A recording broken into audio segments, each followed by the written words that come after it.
আমার টার্গেট হচ্ছে ইসলাম। আপনি কাউন্টার দেন না, জীবনেও না। ঠিক আছে, আপনি জানেন যে হুজুরের বয়স কম, হুজুর ওয়াজ করবে, হুজুরের ত্রুটিপূর্ণ কথা হইতে পারে, কথা বলছেন না, ওইভাবে বলার দরকার নেই হাজার হাজার লোক পেছনে ভাই, আপনার বলার কোনো চোখের দিকে দরকার দেখে নেই। আমি বলতে পারবো। আপনি আমাকে আপনার বলতে মতো- পারেন ছোট, তুমি তোমার আপনার সমস্যা কাছে যদি আছে। তথ্য থাকে কোনো জায়গাতে গন্ডগোল হচ্ছে, তাহলে সব তথ্যই আছে, আমরা সব জানি। আপনি মুনাজাত করেন, জি, ওকে, ঠিক আছে, বক্তব্য হয়ে গেছে, আর মুনাজাত আপনার জি, সাথে জি, দুই কথা বলার দরকার নেই। আচ্ছা, এখানে আপনার ঠিক কথা আছে, হয়নি। ঠিক আছে, ঠিক আছে, ঠিক আছে, ওকে, ঠিক আছে, আল্লাহুম্মা আমিন। দেখা যাচ্ছে যে যারা বক্তব্য দিতে আসে, বিশেষ করে বক্তার মধ্যেই দুনিয়াবি একটা লালসা থাকে। আমি বিভিন্ন জায়গায় দেখছি আর কি।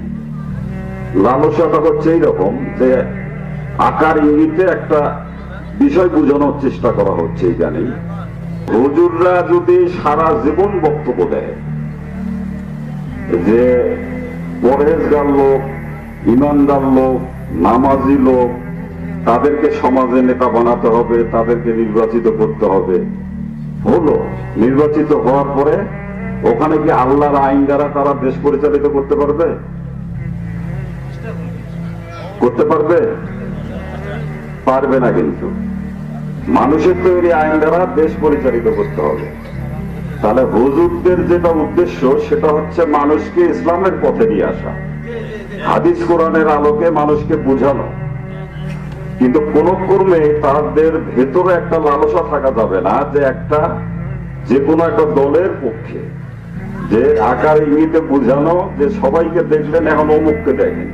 হুজুররা যদি সুকৌশলে, আগে তো অ্যাঙ্গেলে মার দিত খালি আওয়ামী লীগ, নাকি বজলুর রশিদের বক্তব্য শোনেন আপনারা, মাঝে মধ্যে আসতো, কিন্তু এখন অ্যাঙ্গেলে মার দিচ্ছে খালি কাকে মার দিতে চায়? বিএনপি অ্যাঙ্গেলে মার দিচ্ছে।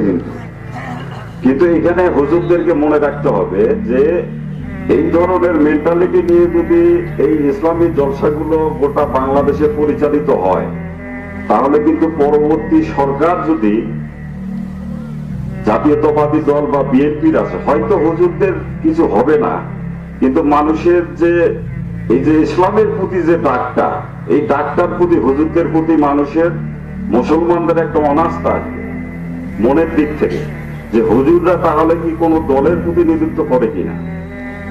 যে শত শত লোক, হাজার হাজার লোক যখন আসে, শেষে এই কয়েকদিন আগে মেরিঘাটে একটা ইসলামী জলসা হবে, আমি শুনছি আর কি, পরবর্তীতে শেষের দিকে নাকি একটা দলের পক্ষে কথা বলছে সেই হুজুর।